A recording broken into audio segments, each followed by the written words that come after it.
guys, what's up? Thank you so much for tuning in today here at Elevate Church. We know that today's message is going to rock your world and elevate you to the next level in your life. So sit back, relax, and enjoy the message. Today, I'm the best student for heaven.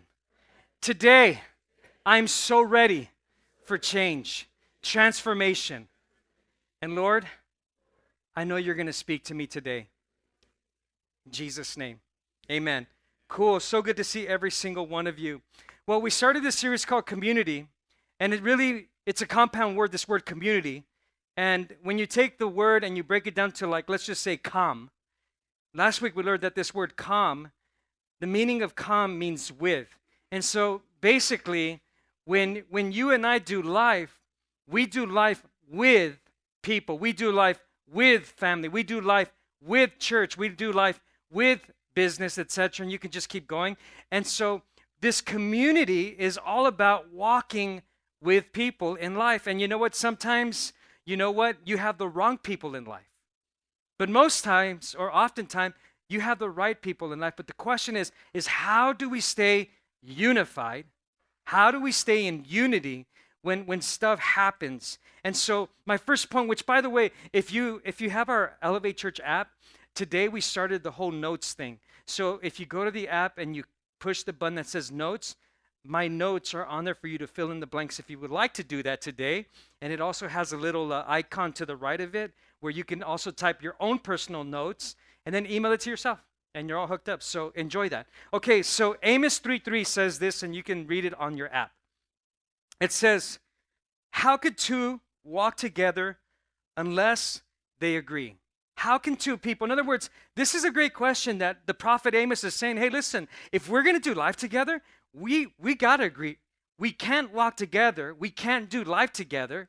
We can't be successful in life together unless you and I come on the same page. We need to agree in where we're going. Now listen, this not only applies to family, okay? This not only applies to marriages, because in marriage, if you and your wife or you and your husband are not in agreement concerning something, it's going to be very hard for you to walk together and to see the power of God and the blessings of God. But this also applies to you single people that are dating. If you're dating someone that doesn't have the same passion for Jesus, because how many know that Jesus should be the centerpiece of every relationship? Amen. Every relationship. Marriage, family, come on, friendships.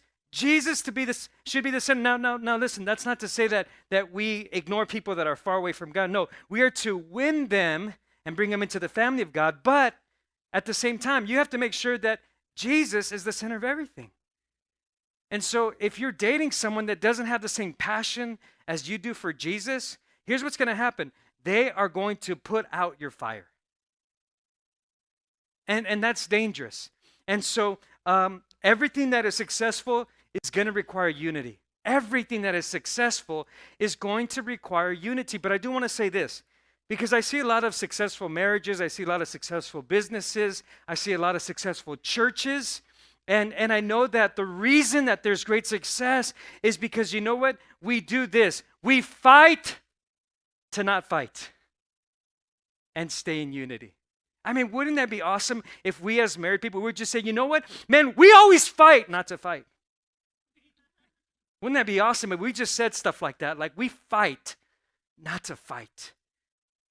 I don't think I've ever heard anyone ever say that, right? But you have to fight not to fight, because even though success requires unity, you also have to realize this, is that all success always has internal conflict. All success. So that means nobody's walking around staying in unity 24/7. Nobody does that. You have to fight to stay in unity. You have to fight to stay in unity with God. Think about it. I mean, in order for us to stay in line, in alignment with God, in order for us to stay with God, you have to obey God. If you disobey God, you're in disunity. I mean, God talks a lot about disunity. As a matter of fact, in Proverbs, he says this. He says, there's 6 things that I hate. Now, how can we serve a God who hates? Well, there are some things he hates. And you know what he said? And the 7th one is an abomination to me. I mean, an abomination is beyond hate. And he says, and the 7th is an abomination. He says, men and women, brothers and sisters who sow discord. In other words, if you are responsible for always sowing division, strife, discord, if you're the person that's always going against the grind of truth, then you, okay, can be living a life that's an abomination. I mean, I don't think anyone in this room likes to be around people that don't like you or that don't agree with you. Now, I understand we're not going to agree on everything, okay? That's not the problem. The problem is when we no longer stay in community, when we're no longer in unity. That's the problem.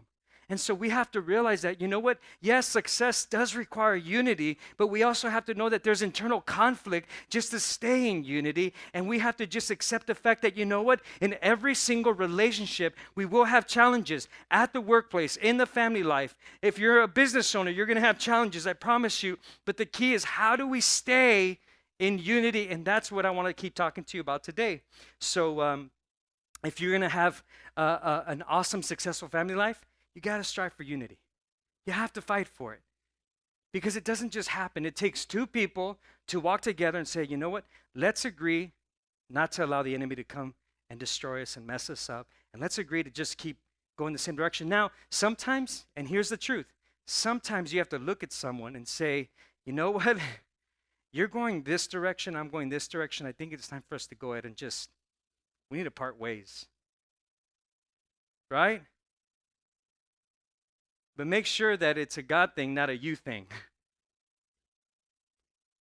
Right? You want to make sure that it's a God thing, not a you thing, because the struggle is real. The struggle of trying to stay in unity, it's a real struggle for every single person. If you're alive, you are going to have challenges and opportunities for offenses, for hurts, and for pains, but not at the expense of being in disunity. You gotta fight to stay in rhythm. When you think about David, David was a perfect example. You know, here you have David. David is in perfect alignment with Saul's vision. Do you guys remember King Saul?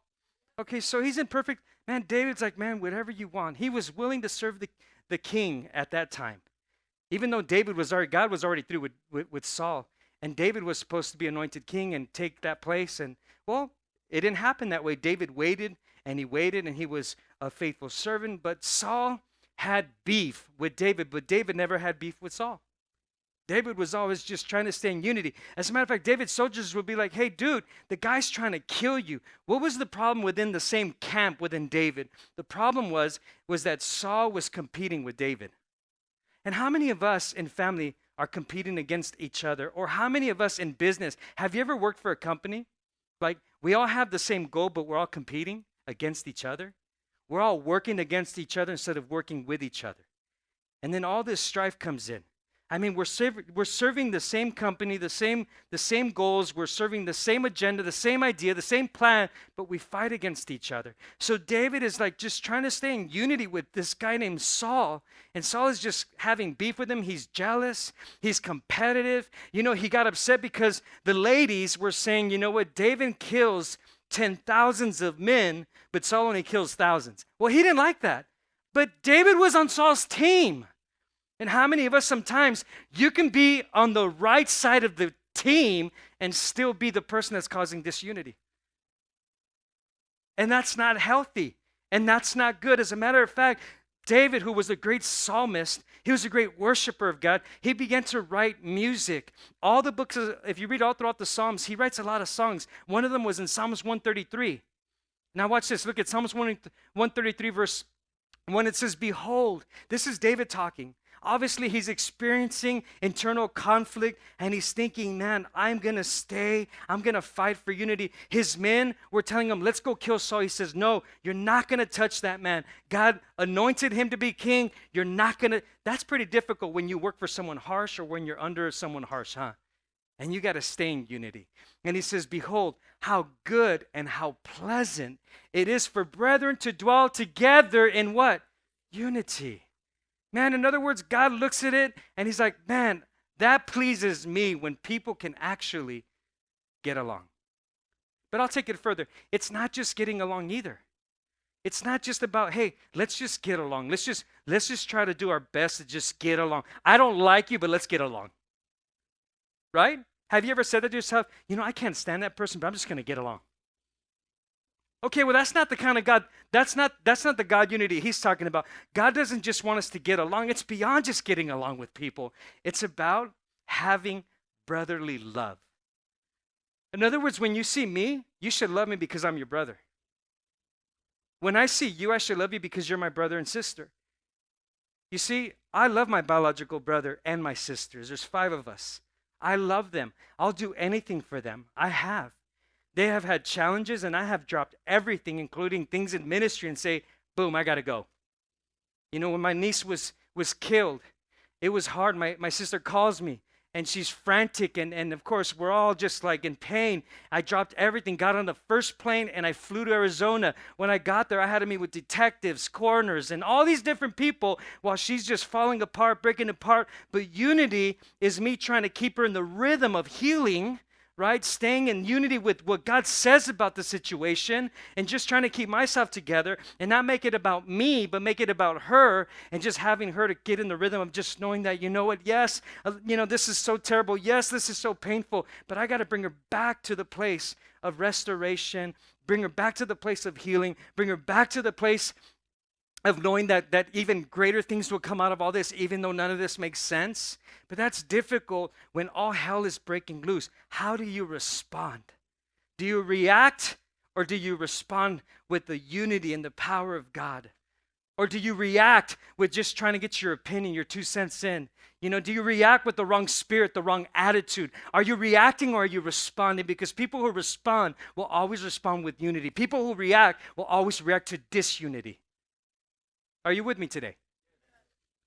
Look at your neighbor and say, I think he's talking about me. Amen.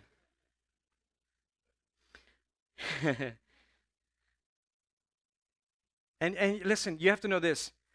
Unity will always propel you.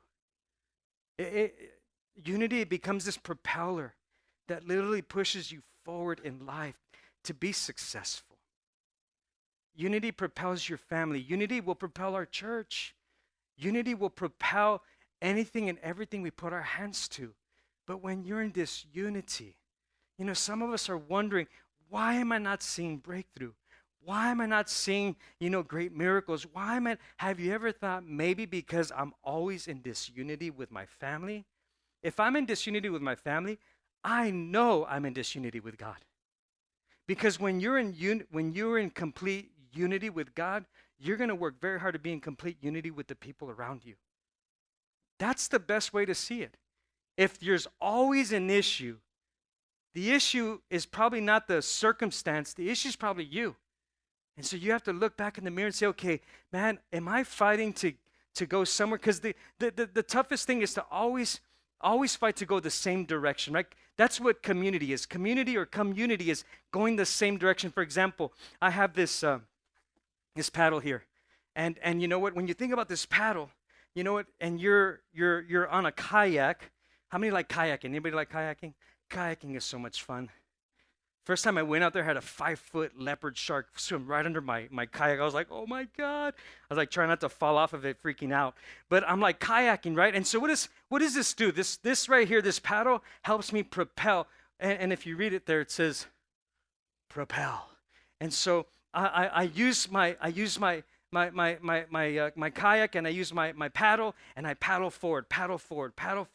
And think about it. Have you ever ridden on a kayak with maybe more than one person? You have two. And have you ever? Now I've done this with our worship team. One time we went, and it was funny, man. People were flipping over, and it's because somebody was going this way, somebody was going that way, and it was crazy. And the challenge is always, how do we all go the same direction? How do we do that? For example, let me show you what most people's lives look like. Not only in church, but also in the work life. Look at this video. Watch this. That's what family looks like. That's what business looks like. And you know what? You hear all the cheers. And no one is going anywhere. and you feel stuck in life and you're wondering, why isn't our family moving forward? Why aren't we happy? Why aren't we prospering? Why isn't it that we're not going ahead? We keep seeing the Joneses get ahead and we just keep staying behind. Why? Because you know what? You're working against yourself instead of working together. We have to come back to work together. Unity will propel you forward. You got to propel. We have to get back in going the same direction. And let me tell you something, the devil works hard to get you to be in disunity with the people you love. That's his goal. He wants to bring disunity. As a matter of fact, the devil will have all his demons on the sidelines, on the bleachers saying, yes, fight, fight, fight. I remember when I was a kid. And man, they always encouraged to fight. Well, my friends did. They would all be like, hey, who are you going to fight this week? They would. I'm not kidding you. That was my in the hood, in the neighborhood. Hey man, who are you throwing down with this week? I'm like, I don't know. You got someone? And they're like, yeah, why don't you throw down with it? And we would fight against each other, my friends, within our own camp. And then they'd be like, hey, Mauricio's gonna go ahead and fight Brian. I'm like, I am? He's like, yeah. And then they would all start yelling, all the friends, fight, fight, fight. And then, we'd all be like this, and then we'd be fighting like crazy, like cats and dogs, man. It was crazy. Well, that's how Satan is. He's just coming into your home, into your business, into your family, and he's saying, fight, fight, fight, fight. And then there's enough influence that we begin to what? Fight. So you have to fight not to fight. You got to fight not to fight. You got to fight to keep the unity. You got to fight to go the same direction. You got to fight for it because it doesn't just happen. Unity does not just happen. Unity takes sacrifice. It takes dying to self. That's why Paul said, I die daily. Every single day, we have to die to our own opinion. We have to die to our own ideas. We have to die to ourselves daily because you know what? This flesh does not want to get along with people. This flesh wants to be selfish. That's what this flesh wants.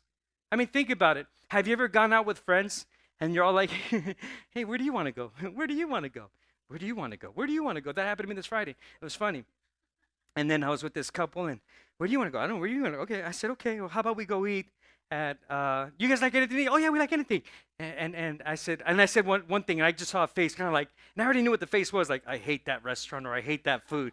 I'm like, oh, okay. Oh, I'm sorry. Do you not like Italian?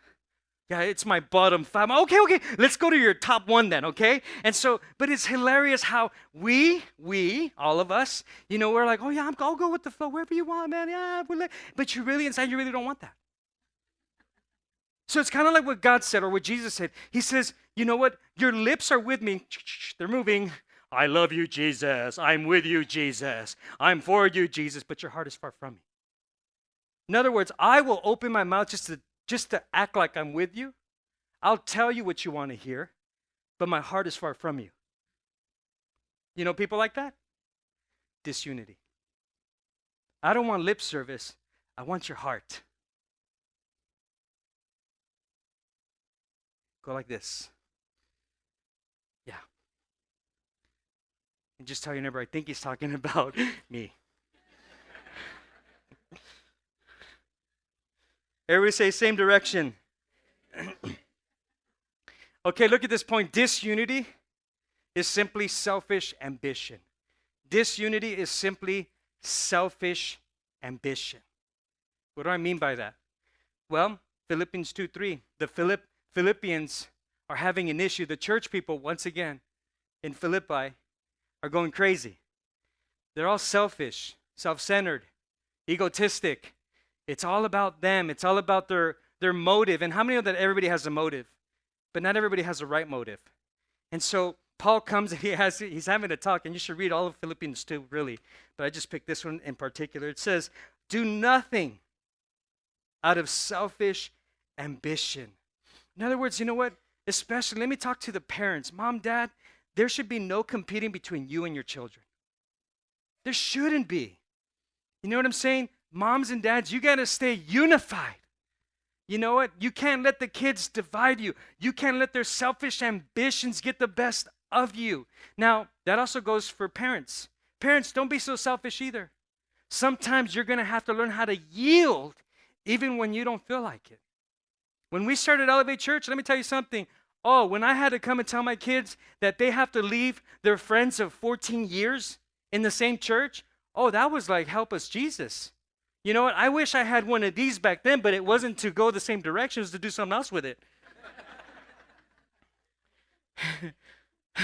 Some of us are using this to beat on people instead of go the same direction, right? This would be good for my staff, huh? Whenever they're just like, your kids, right?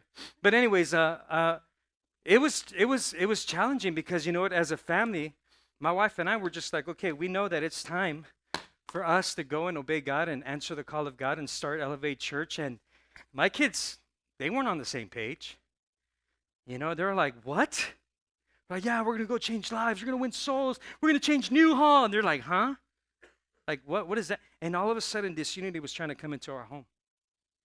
Because you know what? Mom and Dad, we heard from heaven. And yes, what I mean by sometimes as parents, we have to yield. You know, my daughter was like, well, Dad, I don't want to go over there. I don't want to be there. And so I had to yield and just tell her, okay, fine. I'll let you keep going to your youth group at the other church, you know, but you're going to live with us. And so I had to do that for a while, and I didn't like it because I've kind of felt like this. I'm like, you know what? That sucks that we have to be in the situation where our family is broken up and we can't be in unity concerning the call and the purpose that God has for us as a family, because we're a family ministry. And so she kept going to the other youth ministry for 3 months, and then she came to us and she said, Dad, please forgive me. She's like, I don't belong there anymore. I belong with you guys. And so it's learning how do we work together, but most importantly, as a husband and wife, how do we stay in unity? And how do we let nothing divide us? And that includes your children, because sometimes our kids can be the very thing that keep dividing our marriages, our family. We love the kids, right? But sometimes they need a little paddle. That's all I have to say about that. And listen, the last thing you want is competition. You don't want competition in the home. You got to be in agreement. There shouldn't be competition. It has to be agreement. And Jesus says this, look at this, in John 17:20. He begins to show us. This is how you row in the same direction. He says, I do not pray only for them. He says, I also pray for everyone who will believe in me because of their message. You see how awesome Jesus is? He's praying for us. Jesus is praying for us. And he's saying, Jesus, they're going to take the message. They're going to preach the gospel. You see, if you're not taking the message of Jesus with you guys where you go, you're not in unity with Christ. No, that's for pastors. No, it's for you. It's for me. We are all called to share the gospel. You don't have to preach like me. You don't have to walk around and get your little pulpit and all. You don't have to do all that. You can just share the love of Jesus. You can just get with people and just begin to let them know how much God loves them and how the Lord has a plan for them, how God forgives them. You don't need a platform. Your platform is your workplace. Your platform is your community. Your platform is everywhere you go for God. That's your platform. You can be in the restaurant. That's your platform. You can be in a coffee shop. That's your platform. Wherever you go, it is your platform. Yesterday, I was at Starbucks just preparing for the message and finalizing stuff. And the lady's like, I know you. I'm like, really? She's like, yeah, you encouraged me with a word. And I wrote it down. She's like, is your name Mauricio? I'm like, yeah. And she's like, yep, I wrote your name down. And I wrote exactly what you said to me. And I said, okay, what did I say to you? And then she told me what I said to her. And I said, so how's it going? And she says, exactly what you said. I'm seeing the signs. She's like, I didn't get it when you said it to me. She's like, I didn't know what you were saying. But it made sense now. She's like, I'm little by little seeing the signs.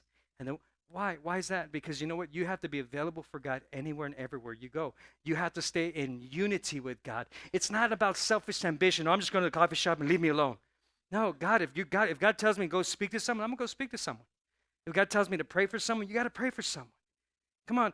Being in alignment with Him is knowing His voice, right? It's knowing when He's impressing something upon you to do something that may make you feel uncomfortable, but you know it's going to be better for you. Because it's not about selfish ambition. It's not about what I want. It's about what He wants. Are you with me today? Okay, so Jesus saying, hey, listen, because of their message, he says, Father, I pray they will be one. Just as you are in me and I am in you, I want them also to be in us. Then the world will believe that you have sent me, and I have given them the glory you gave me. I mean, look at everything Jesus is giving us. He's like, I want them to have a relationship just like you and I have, Father. I want them to have the glory that you and I share. I want them to also have that. He says, and I will be in them just as you are in me. And this is so that they may be brought together perfectly as one. It says, then the world will know that you sent me, and it will also show the world that you have loved those you gave me, just as you have loved me. And so really, this scripture is saying that unity will always promote oneness. That's what Jesus kept talking to the Father. I want them to have this oneness that you and I have. I want them to experience this unity and the power of the glory that you're willing to share with me. It's not about being selfish. It's about sharing. Come on, God loves to share. He loves to share. He loves to give. It's not, God doesn't even make it about us. He makes it about himself. He makes it about us. He's always concerned about us. He's concerned about our provision, our health. Think about it. When you take this word salvation, salvation means provision. It means healing. It means peace. So God is concerned about your finances. God is concerned about your health. God is concerned about your peace. Come on, these are all words that come out of this word salvation. And so God cares so much about us that he gives us this perfect plan so that we can experience his glory. Are you guys with me today? I mean, I want you to really get this.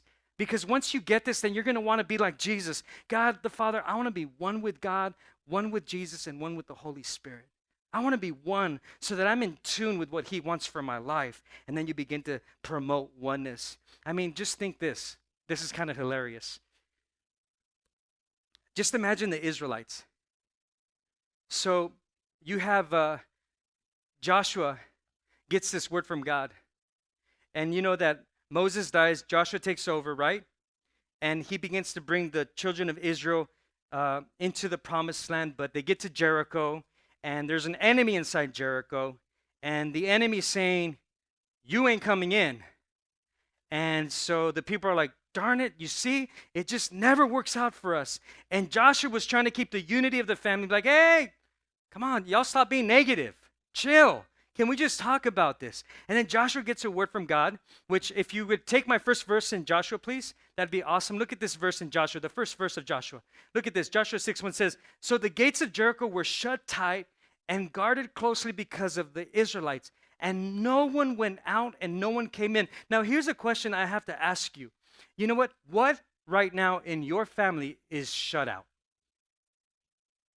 Think about it. What's shut out? Is peace shut out from your house?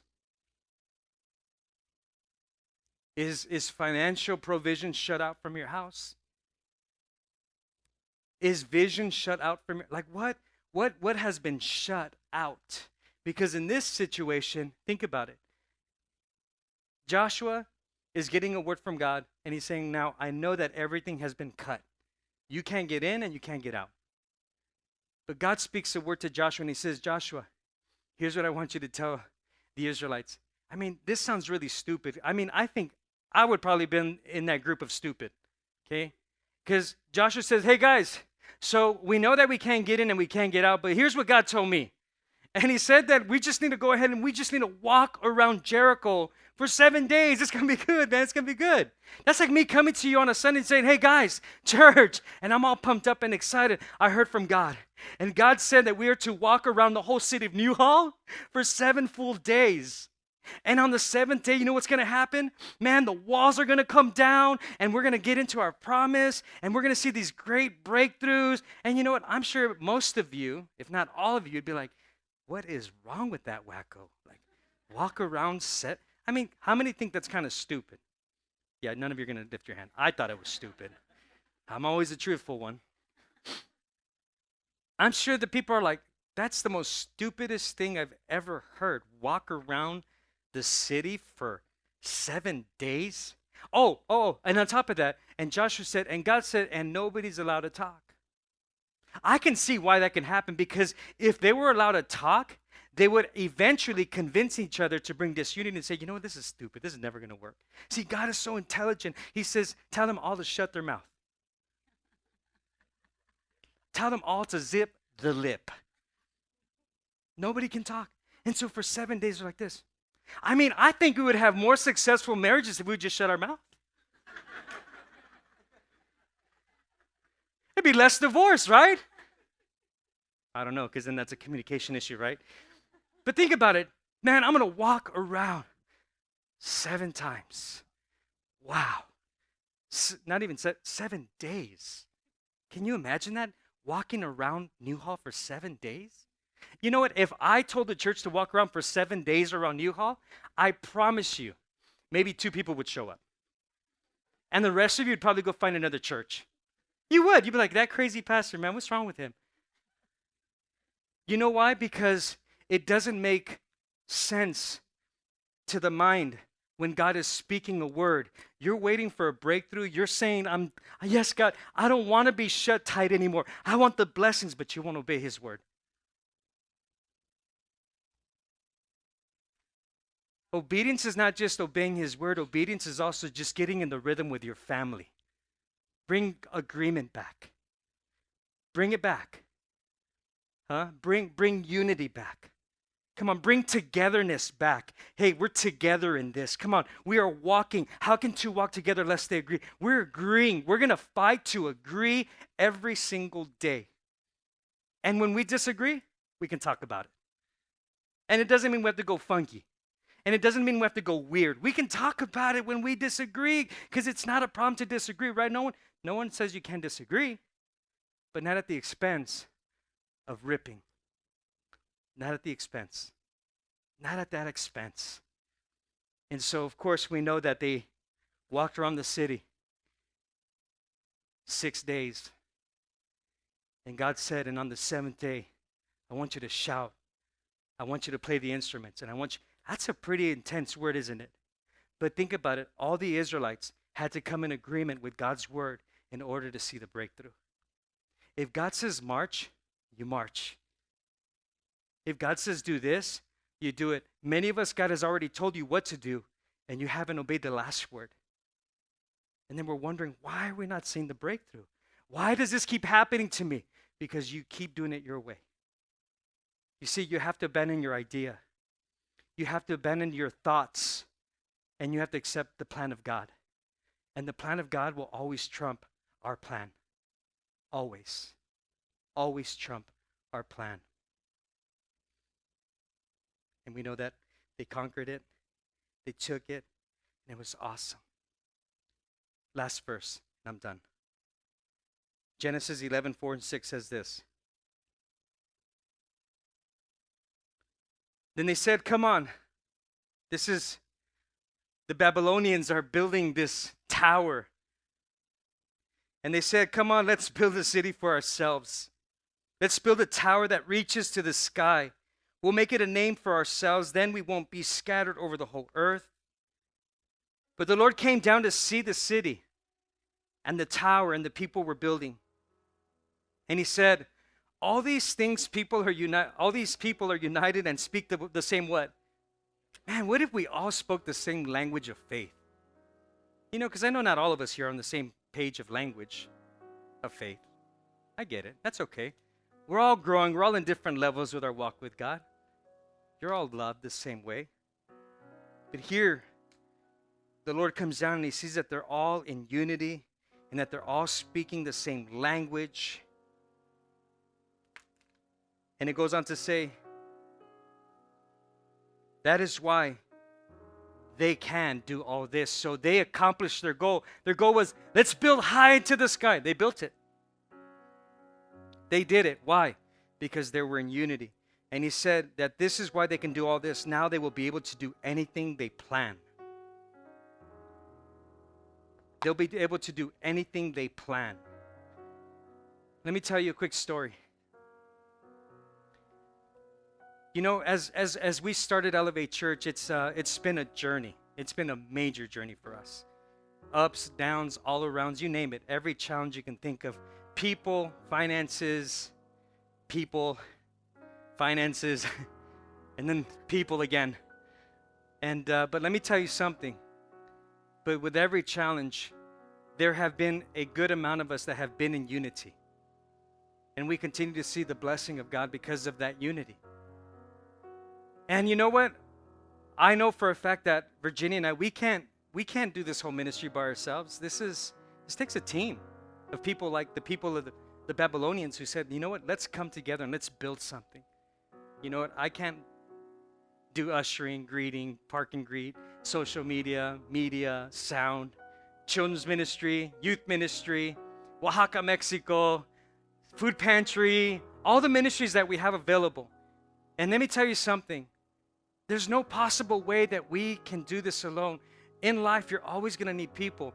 I can tell you right now, it takes an average of 235 volunteers to make every worship experience amazing every single week. 235 volunteers. Can we give it up for those volunteers? 235. 235.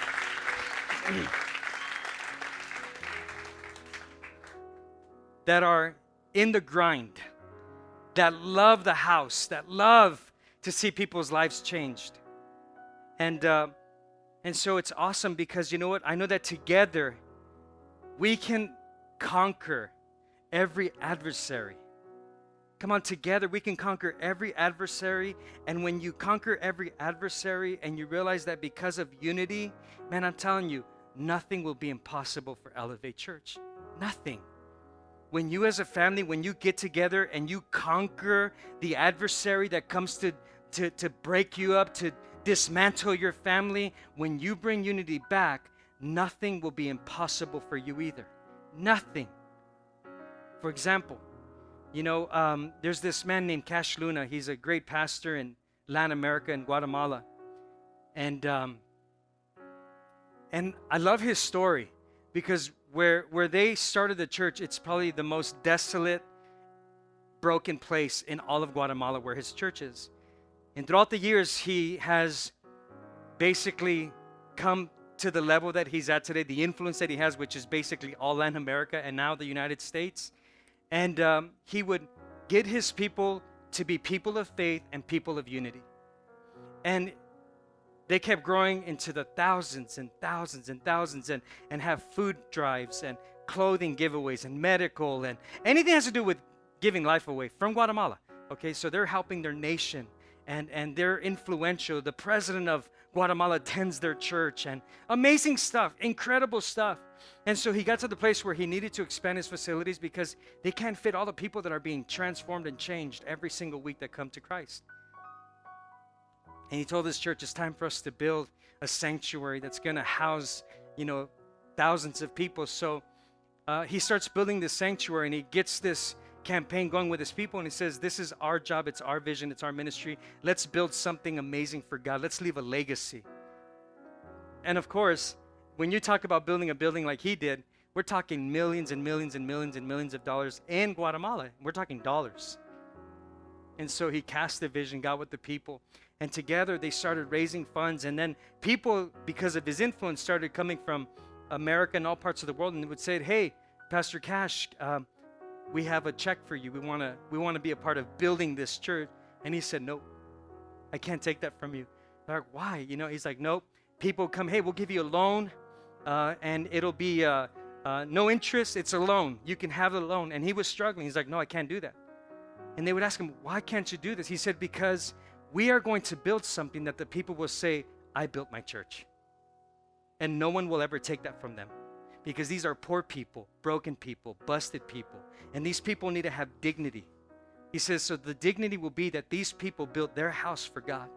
And so here we go. Years go by, they're building. He had challenges, troubles, but unity was the key, and faith. Listen, faith was the source. And they ended up building a 14,000-seat auditorium, debt-free, in the most impoverished community. You look at America, and America is very selfish.